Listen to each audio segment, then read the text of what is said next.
Yo, yo, yo. Hey, your boy is hyped, man. Your boy is hyped. Look, I know you guys saw the last video. First of all, I appreciate you guys for watching. The last video, I was talking about a DAC that I bought. I was talking about this DAC in comparison to the live audio and the cheap Zoomy. Well, your boy stepped this game up, man, and I had to, man. You know I'm addicted to the game. I keep saying I'm done, but I can't be done until I get it right. And I got it right with this.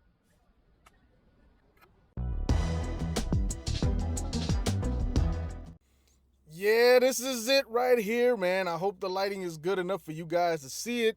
This is the Astell Kern PEE51 DAC. A real DAC. I know I said that about the last video about the rhodium, the periodic audio rhodium. It's nothing wrong with this per se. It's good for its price point, for its bracket, where it belongs. You know what I'm saying? And that's not to say that it just belongs in a cheap category. I'm not going to edit that out. Hey, man, look. Anyway, yo, this thing right here, it belongs in its own category. And that category is definitely better than the cheap little Zoomy that I had. And it's almost as good as the live audio, and there's a caveat and there's a little couple of exceptions. What I mean is it sounds cleaner than the live audio, but it's not as open and airy sounding as the live audio, if you know what I mean. You know, like for example, this Astell Kern, it has dual DACs, left DAC, right DAC. Man, the spaciousness, the aired out airy sound that it gives off, it's immediate. You know, when I went from the, like, okay, I'll just say this about the live audio and then I'll stop talking about that just to avoid any confusion. The live audio was good, but I think there was something wrong with the one that I was using because, well, sorry, I'm just adjusting the camera. Anyway, I think there was something wrong with the one that I was using because it would distort at full volume. Now, the Astell Kern will distort at a full volume too, but it's different. It's still too loud, so you have to find your sweet spot, right? But it's just different, man. That live audio, again, I don't think there's anything necessarily wrong with the product. I just think it was something wrong with the one that I had. It just distorted immediately, and it was just really bad distortion. I mean, distortion is bad, period, but it was like super bad distortion. Anyway, so with the Astell Kern, it distorts at full volume, but it's still a little different. But anyway, just to clear the air about the live audio, I don't think it was necessarily a bad product. I just think the one that I had may be defective. Maybe. Anyway, going from the Zoomy to the rhodium, there was slight differences. It seemed like the rhodium had to burn in a little bit, you know, kind of get into position or warm up the DACs and stuff, and like just break itself in, just like you break in your speakers or a subwoofer. It had to break in, and it eventually did, and it started sounding better and warmer and everything, and it was good. But I still felt that something was missing. Like it's there, almost there, but it's not quite there. Been doing a lot of research on the Astell Kern, and it's like the industry standard. Of course, it's not the only one. There's a bunch of other brands like FIO, the M11S. Great product, great brand. A buddy of mine has one, and he's loving it. And that's coming from a LG V60, which already has great dual DACs in it, and he uses a Dragonfly Red 2. That's another great DAC, and he stepped up to the FIO M11S, and he's loving it. So that just goes to show that when you move up in the price point, I mean, naturally, of course, you know, I mean, I wasn't necessarily trying to be budget, but I thought, how much different can a DAC be? It's just a programmed computerized chip that's supposed to make your sound better. But of course, with any and everything, you know, cheap stuff ain't good and good stuff ain't cheap. And this Astell Kern, man,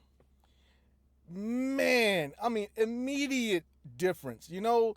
Like, I mean, my stage is only going to be as wide as the car is going to be, but it's a wider sound stage. The center stage is better focused with my DSP tuning. The vocals, the highs are nice and crisp without being harsh. The mid bass is solid. The sub bass, forget about it. We don't even have to play sub bass for you guys to understand. But I'm telling you, this was a great purchase, man. I mean, I wasn't gonna go as far as getting an actual DAP, digital to analog player or whatever it is, their playing devices. I wasn't gonna spend that much, but to get this thing right here, man. Now I will say it does have a warning. I don't know if you could see that. I don't know if you saw it on the unboxing. It does have a warning saying that turn the volume down when you first put it in because its default setting is high volume, which, I mean, it is what it is, right? Can't control that, but you have control by making sure your volume is low, and then you turn it up gradually until you hit that sweet spot between distortion and not. And maybe my headphones distort it because they're not high-end headphones, they're just basic. Maybe it has all that reserve power to push higher impedance headphones. Maybe. I'm not an expert when it comes to DACs. I'm still new to the DAC game, but I stepped my DAC game up and I got a good one. And I'm just gonna, just give you guys a couple of samples of some music. Man, I'm gonna do A and B back and forth. And I'm not, you know what? I was not gonna do an A-B blind test so you guys could tell, but blind or not, you guys should be able to tell right away. You should be able to tell right off the bat. Of course, I have to adjust the volumes accordingly because with the Rhodium, I can turn the volume all the way up on my cell phone and play through it through my head unit that way. With the Astell Kern, I have to turn it down maybe 2, maybe 3 notches to keep it from distorting. But I'll say this before I play the music. It's not just a matter of the Astell Kern being louder that makes it better. It's not only louder, but it's cleaner, more solid, more refined. The tuning in it, whatever tuning it's at, is set to flat. It's like a flat tune. It doesn't have EQ presets, but still, whatever presets are put into it, the flat tuning is still more refined. The mid bass is more solid and more controlled. The mids, the highs, they're just more controlled and they're brighter without being harsh. So I'm gonna play a couple of songs back and forth just so you guys can hear the difference and try to find out the difference. It should be obvious. It should be immediate. It's got your boy hype, man. I'm happy, and last thing I'll say really quick before I go to this music, I'm not sponsored by Zoomy, Periodic Audio, the Rhodium, Live Audio, Astell Kern. None of them. I bought this with my own money for me, for my system, for my enjoyment, and I just want to share with you guys. That's what my whole channel is about: sharing my car audio, my love for the game, and how we can make our game that much better. And man, this Astell Kern comes highly recommended, man. Yeah, I'll play some music real quick, and then I'll give a final conclusion. But yeah, man, this thing is dope. I'm hyped, man. I'm hyped.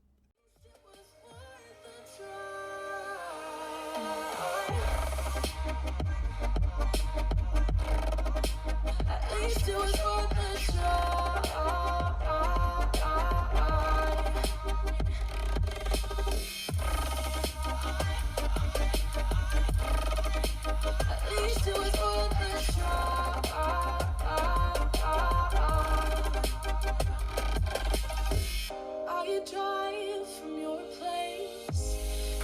Lips, but I hate the taste. No fun in this game. I will call all your bluffs, 'cause using bodies. At least it was worth a try.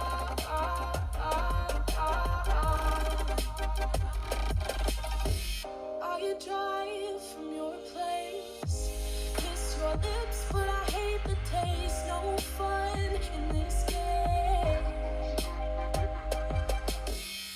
I will call all your bluffs, 'cause using bodies isn't good enough. Slow down, this ain't love.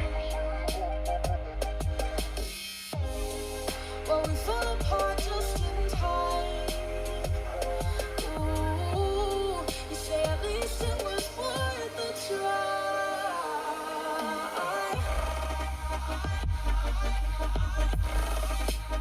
It was worth a try.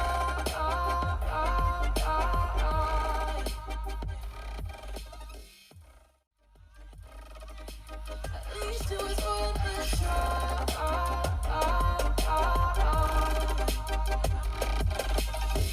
Are you dry from your place?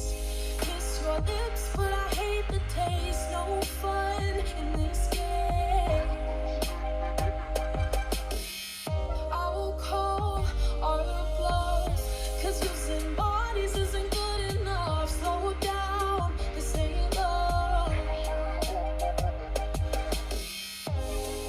Well, we fell apart just in time.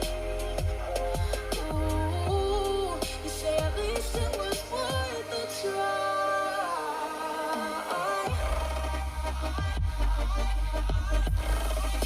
At least it was worth the try.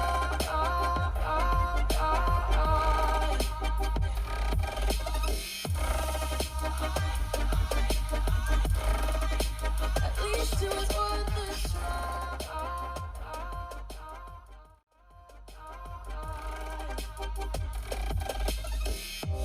We keep playing games, can't go separate ways. Break up all the same. We keep playing games, can't go separate ways. Break up all the same. Well, we fell apart just in time. Ooh, you say at least it was worth the try.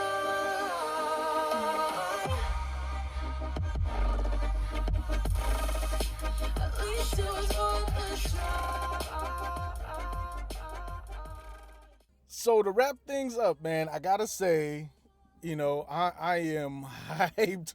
I'm so hyped with my purchase, man. It was a great purchase, great decision. Thanks to my boy that I was talking to about it. You hyped me up. You got me going in the right direction because of your experience with Dacs and Daps, man. I appreciate you, man. It made all the difference that I was looking for. At this point, my system is complete, man. I've talked about my Dayton Audio DSP. You already know how I feel about that, and I think you guys agree for the most part why I don't need it. I wanted to get a JLW7. Got that stereo integrity SQL12. Don't need a W7, man. I'm there, and now I stepped up to this Astell Kern DAC. Absolute game changer, man. I hope you guys could notice the difference. I know YouTube music isn't the best, but it's DRM free, you know what I mean? So, and it sounds decent. It sounds good to my ear. I don't know if it's gonna pick up the same for you guys, but it sounds different, and I can hear a difference. I will say, really quick about the Astell Kern DAC. It doesn't draw a lot of power. It doesn't draw a lot of battery power. It doesn't kill my phone battery immediately. I have a Galaxy Note 8. I don't know if you're familiar with that phone. You can look up the specs and see how the battery life and drain is on that. But it doesn't drain the battery a lot. It gets a little warm. I mean, it's got dual decks in there. It's a metal body, as opposed to the Rhodium that only has a single DAC chip in here, whereas the Astell Kern has a DAC, dual DACs, and other processing pieces all throughout the body of the DAC itself. Matter of fact, well, hold on. I'll show you guys one more time. Yeah, so, it's a big difference between the two. This is the Rhodium and the Zoomy, the cheapies that I had. They had the DAC in there in the head where the USB-C is, whereas even the Live Audio had their DAC chips inside the body here, just like the Astell Kern. Did I notice any warmth with the Live Audio? Not so much. This full metal body here has a little bit of warmth to it, but it's not hot. But then again, I've only been playing it while I'm doing this video for, the recording time and all that, maybe 30, 40 minutes worth. And it's got a little warmth. I'd imagine if I did a road trip playing it full volume, which I don't do because my ears can't take it. I wouldn't do that to myself or anybody else in my car. Not that my system's super loud, but you know what's up. So I don't think it would ever be a case of it overheating. There's nothing I've ever read that said it does overheat or anybody complaining about performance dwindling because of the heat in the unit. So I don't foresee any issues whatsoever. And one more thing before I end this video. I'm using my USB-C through 3.5 millimeter aux cord that plays through my head unit. And I know some phones have DACs in them. So what I did was I first tested this with my headphones. Sounded good. Plugged it into the 3.5 millimeter. Did the same thing with the periodic audio Rhodium. And then I decided to double check just to make sure that I wasn't lying, or wasn't fooling myself into believing that these DACs made a difference. So I plugged my headphones, which are wired 3.5 millimeter, into the base of my phone, which still has a 3.5 millimeter jack, just to make sure that it was actually the DACs and not the phone processing the sound. And it's true, the processor inside this Galaxy Note 8, not so great. Didn't try to make that rhyme. It's not that great. It's cool. It's decent. But if you're into car audio like us, audiophiles like us, you can definitely notice the difference. The average person riding their bikes or jogging through the park or just want to listen to some music most likely won't care to notice. But for us, it's absolutely different. So going to the periodic audio rhodium, big difference. Going to the Astell Kern, absolute game changer. So hopefully this helped you guys out. If you did, hey, feel free to do it. Again, I'm not sponsored by it, but I hope I can help you guys in any way that I possibly can. And until next time, stay tuned.